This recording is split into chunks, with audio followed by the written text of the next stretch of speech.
ఈరోజు చాలా మంది అప్పుడప్పుడు ఏమండి ఆ మధ్య వయస్సులోకి వచ్చిన తర్వాత, వృద్ధాప్యంలోకి వచ్చిన తర్వాత ఒక్కసారిగా వారు యవ్వన జీవితాన్ని జ్ఞాపకం చేసుకుంటూ కూడా బాధపడే వాళ్ళు, కుమిలిపోయే వాళ్ళు ఎప్పటికీ లేకపోలేదండి. ఒక్కసారి మీరు కూడా ఒకసారి చూడండి. యవ్వనంలో చదవాలి అని అంటే పెద్దగా పట్టించుకునేవారు కాదు. కాలేజీకి వెళ్ళాలన్నా, ఆ సంఘానికి వెళ్ళాలన్నా, దేవుడు అన్నా పెద్దగా ఆసక్తిని చూపించకపోవటం వలన ఆ రోజు చదువు విషయంలో చూపించిన నిర్లక్ష్యం ఈరోజు చదువు లేదు, ఈరోజు ఉద్యోగం లేదు, కుటుంబాన్ని పోషించుకోలేని పరిస్థితి, తినడానికి తిండి దొరకని పరిస్థితి, ఈరోజు ప్రతి విషయానికి ఎవరి మీద ఆధారపడవలసిన పరిస్థితి, ఈరోజు ప్రతి విషయం కోసం ఎదుటి వారు ఎవరు ఏ సహాయం చేస్తారని చూసేటువంటి ఈ పరిస్థితి ఎందుకు అని అంటే ఒక్కసారి ఆలోచించండి.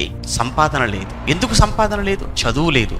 ఎందుకు చదువు లేదు? చదువుకోవలసినటువంటి యవ్వన కాలములో ఏం చేశావు?